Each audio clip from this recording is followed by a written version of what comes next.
Okay. A few days ago, the New York Times and Financial Times screamed with President Biden's words from Inauguration Day, "Democracy has prevailed," and for those with a sense of America's history, those words raise questions. Hold on. Most people, including most Americans, would be surprised to learn that the word democracy does not appear at all in the Declaration of Independence of 1776 or the Constitution of the United States of America 1789. They would also be shocked to learn that the reason for this absence in the founding documents of the USA is contrary to what propaganda has led the public to believe. America's founding fathers were skeptical and anxious about democracy, and they were aware of the evils that accompany a tyranny of the majority. The framers of the Constitution went to great lengths to ensure that the federal government was not based on the mere will of the majority, and that it therefore was not democratic. The Constitution had divided the federal government into legislative, executive, and judicial branches. Each branch was designed to check the power of the other branches. The founders did not want to rely on what they call only on. They did not want to rely only on voters to check the government power. As a result, citizens were given very little power to select federal officials, and neither the president and members of the judiciary nor senators were elected by direct popular vote.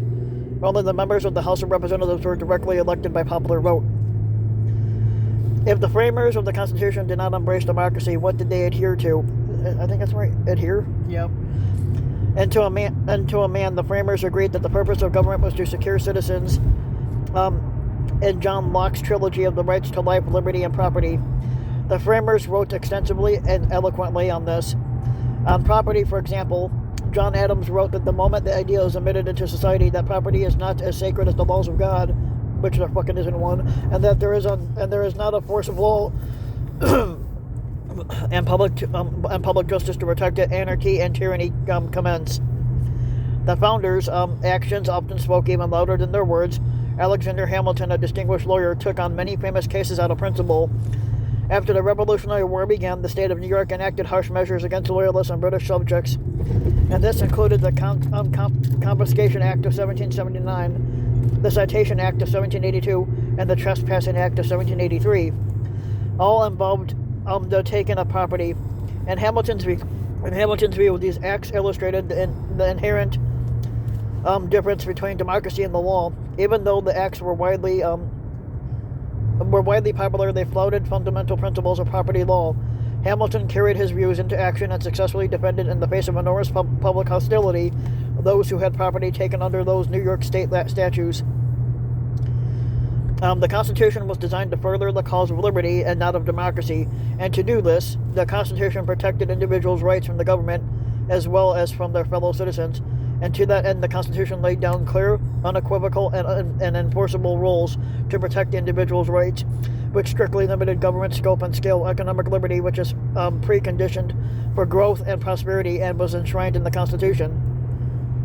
Now the conflagration? I think that's how you say it, conflagration? Of World War I had marked a violent break with the letter and spirit of the Constitution. Property rights were suspended on a large scale, and there were wide-scale nationalizations of industry in rail, telephone, telegraph, and to a lesser degree, ocean shipping. Over 100 manufacturing plants were nationalized. The government became involved in the labor management relations under the Adamson Act in 1916.